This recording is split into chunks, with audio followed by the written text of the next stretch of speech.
செய்தி. திருச்சி ஸ்ரீரங்கம் சாலையில் மீண்டும் திடீர் பள்ளம் ஏற்பட்டதால் பரபரப்பு ஏற்பட்டிருக்கிறது.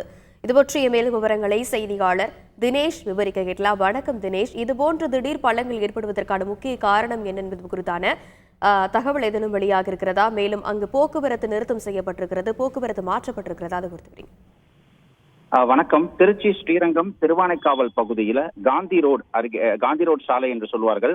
அந்த பகுதியில தற்போது அந்த திடீர் பள்ளம் ஒன்று ஏற்பட்டுள்ளது. அந்த பள்ளம் எதனால் ஏற்பட்டது என்று பார்த்தோமே ஆனால், அந்த பள்ளத்திற்கு அடியில் பாதாள சாக்கடை செல்கிறது. அந்த பாதாள சாக்கடையில் ஏற்பட்டுள்ள அதிக அடைப்பு மற்றும் கேஸ் வெளியேற்றம் காரணமாக திடீரென வெடித்து அந்த சாலையில் பள்ளம் ஏற்பட்டுள்ளது. ஏற்கனவே கடந்த 10ஆம் தேதி இதே இடத்திற்கு 100 மீட்டருக்கு முன்பாக அதே பகுதியில இதே போன்ற ஒரு வெடிப்பு ஏற்பட்டு மிகப்பெரிய ஒரு பள்ளம் ஏற்பட்டுள்ளது. இந்த நிலையில தற்போது இதே பகுதியில இன்றைய தினம் சற்று நேரத்துக்கு முன்பாக அந்த பள்ளம் ஏற்பட்டதன் காரணமாக திருச்சி திருவானைக்காவல் வழியாக ஸ்ரீரங்கம் செல்லக்கூடிய அந்த போக்குவரத்தானது முற்றிலும் நிறுத்தப்பட்டு ஸ்ரீரங்கத்திற்கு செல்லக்கூடிய வாகனங்கள் அனைத்தும் மாம்பழச்சாலை அம்மா மண்டபம் வழியாக ஸ்ரீரங்கத்திற்கு செல்லவாறு அறிவுறுத்தப்பட்டு வருகிறது. தற்போது இந்த பகுதியில மாநகராட்சி அதிகாரிகள், காவல்துறையினர் இந்த பகுதியில தொடர்ந்து இந்த போக்குவரத்து மாற்றங்களை ஈடுபட்டு வராங்க.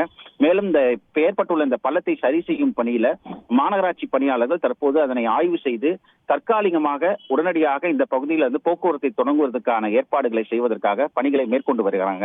திடீர்னு இந்த பள்ளம் ஏற்பட்டதன் காரணமாக இப்பகுதியில் மிக பெரும் ஒரு பரபரப்பு ஏற்பட்டது.